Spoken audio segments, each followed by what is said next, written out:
next guest is a Tony Award-winning actor. He can currently be seen on Broadway in The Producers and on the hit ABC series Desperate Housewives. Please welcome Roger Bart.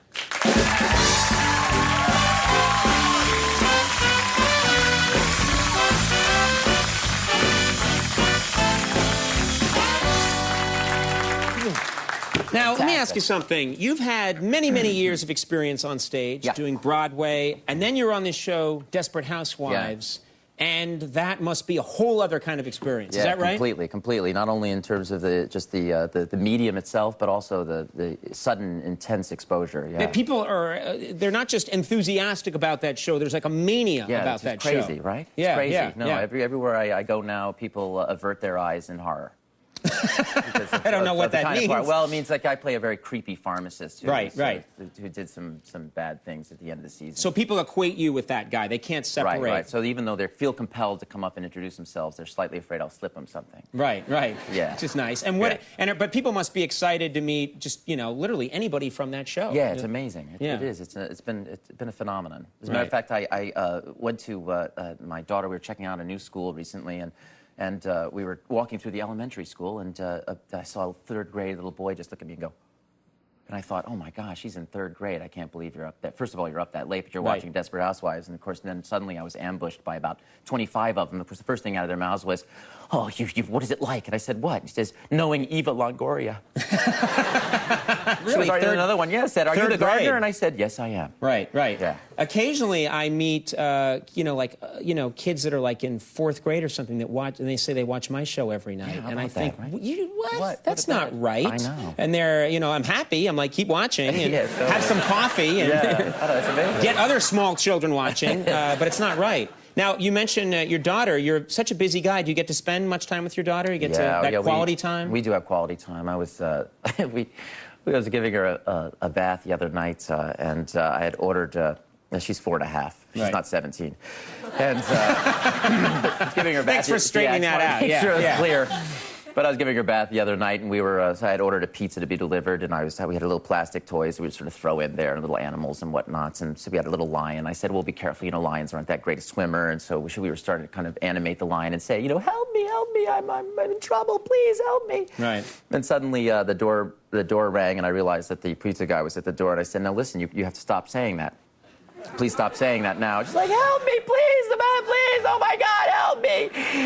And sure enough, the pizza guy comes to the door, and he goes, that'll be $14, and there seems to be a sudden, a little bit of a quiet, then suddenly, please help me. Coming screaming from upstairs. The pizza guy doesn't care. Yeah, the pizza guy's like, just pay me my money and I'll go. Yeah, get out.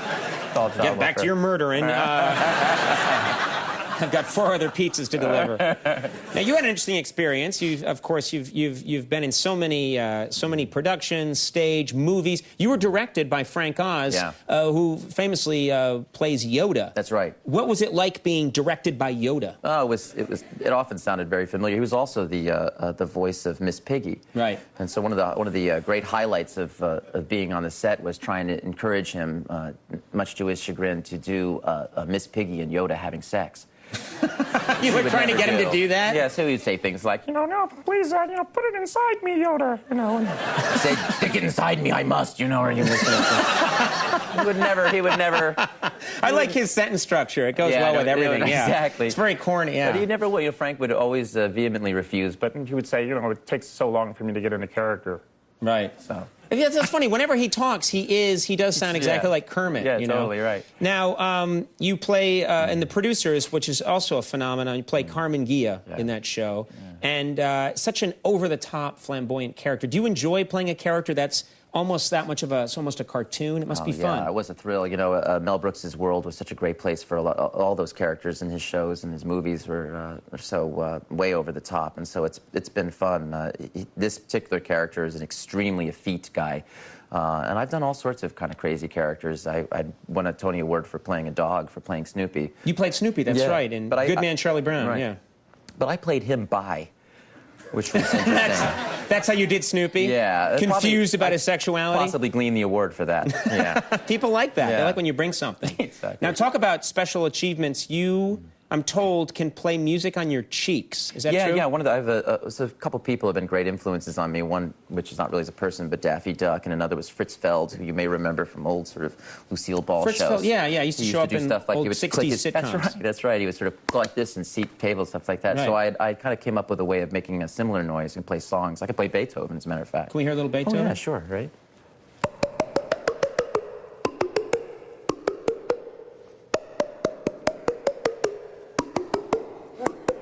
And you know, I'm so That's handsome really good. while I do it. That's Yeah. Not bad, huh?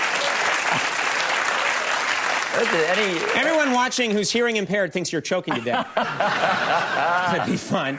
What else do you know? Do you know like pop music? Oh yeah. You got any Beatles tunes? And you have any ideas? You know, Penny Lane. You Penny Lane would be great. Yeah. Penny Lane. Let's see. Let me see.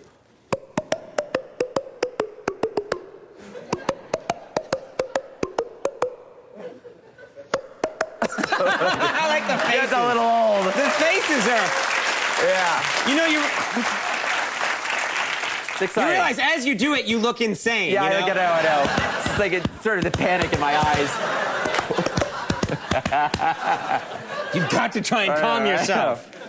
Wow. All right. Well, Yeah. Desperate Housewives, of course, returns this fall, and it's good that I'm getting the word out about that. And the producers is at the St. James Theater in New York City, and it's good I'm getting the word out about that. Yeah, exactly. Continued success to you. Thanks thank for doing you. it. Good Pleasure to man. meet you. Roger Bart, everybody. We'll take a break.